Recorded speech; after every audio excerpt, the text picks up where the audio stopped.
Welcome back to Top Cheddar Sports. I am Brett. I am Victor. And I'm excited to be here. Yeah. It's NBA Tuesday. It's a great day. Here they come. Not a lot to talk about from the NBA this past week, although they did announce plans for something big, but we'll get into that. First off, a little bit of a throwback. Yeah, a little bit of throwback. Almost.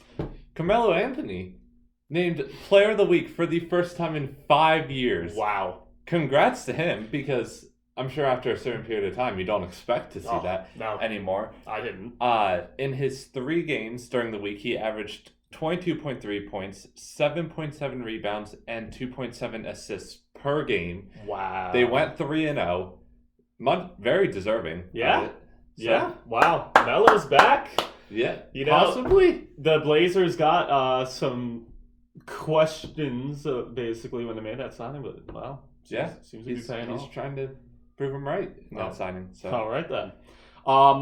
The big news of the week, and the only other piece of news we have is besides an update. The NBA announced their plans for the MidSeason Tournament, which people kind of knew about, but they gave a lot more detail on what it could be. So they want to debut it in their 75th anniversary season, which would be the 2021-2022 season. Okay. So 2 years from now. Yes. Okay. So the plan as of now that they want to do is to essentially, not sure how many games in. Right now they're saying about 20 games into the season.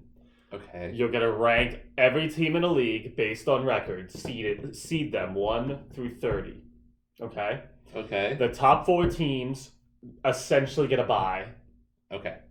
And then they're going to be splitting up the remaining 26 teams into,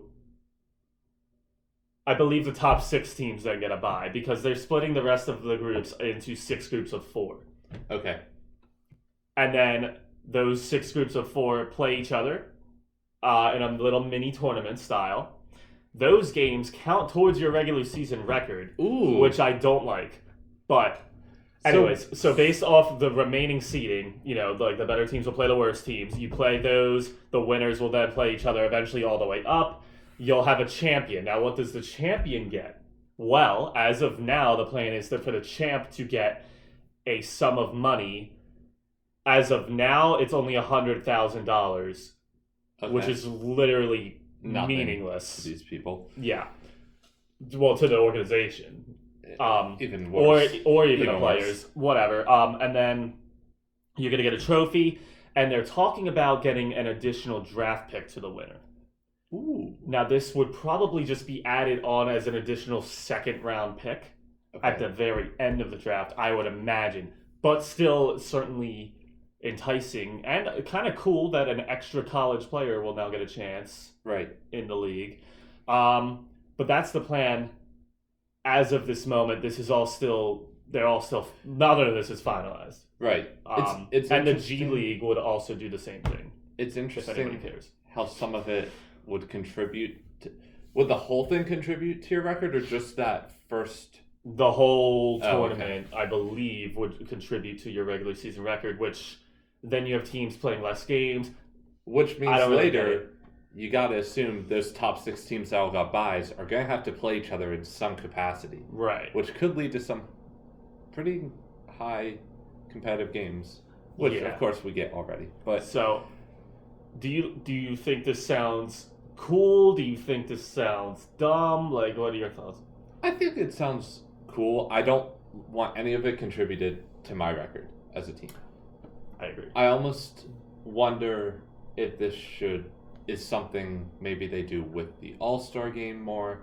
Not necessarily in place of, but I don't know. I don't know if I like that's only a core of the season in. It seems a little weird that it's just whoever gets the hottest start. Also, are fans voting on the order, or are they deciding? It's all based on the team record at that point. They just seed them 1 through 30. So best teams seed 1 and so forth. So it's interesting. I would want to know some, I guess, a little more detail, but It's interesting. Obviously tied into this, which they've also discussed even without doing this, is shortening the regular season as a whole and putting this in there. I, for one, hate it. I don't like anything about this. Their whole thing is they think the regular season's becoming too long, too bland, whatever. Which, I mean, the MLB doesn't think that way, and there are 162 games. MLB, if you're listening, your season is too long. Yeah, and like, I don't think it's too long, and it hasn't become stale for me, at least, as a Sixers fan. I still look forward to watching the Sixers play every single regular season game that they play, and I want to watch it. I don't get tired of it. It's not stale to me at all. So I think it's kind of, and I know I'm just one fan. Maybe the notion around the league is that it's becoming stale, but I don't think you need to do something this drastic and this different to freshen things up. There's other things you can do, even in-game, and I won't get into all that right now, but I know like the threes league that they have has 4-point dots way by near half court.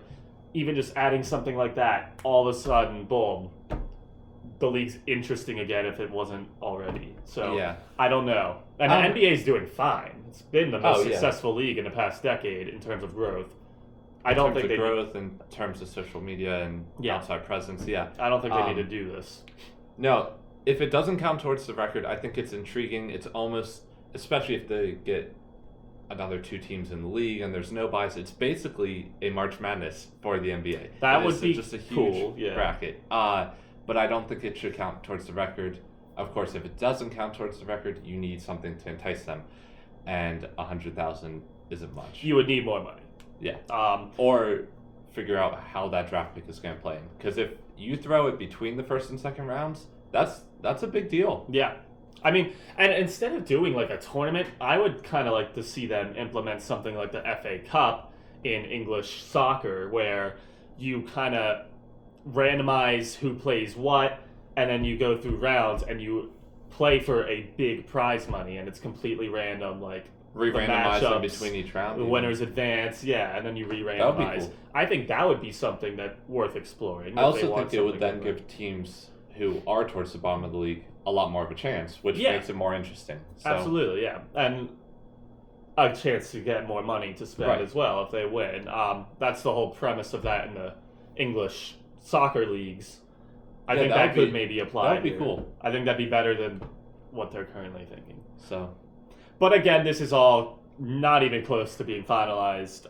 The NBA Players Association still would have to approve all of this. Also, they haven't even had talks about it.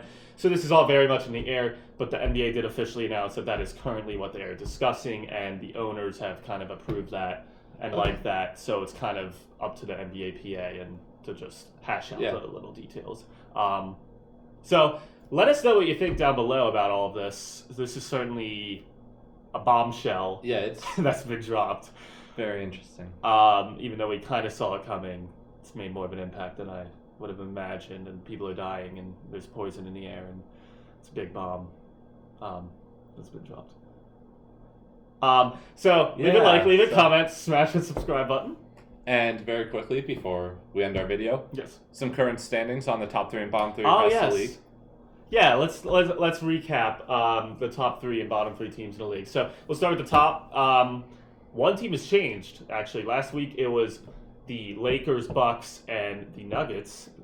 It is now the Lakers at 17-3 atop the West, the Bucks at 17-3 as well atop the East, and the Toronto Raptors coming off an undefeated week. I believe they've won like 9 games in a row or something like that. They are now 15-4. That makes about all those 3. Have won a solid win streak over 8. The Lakers just had a 10-game win streak snapped this past week at the hands of the Mavericks.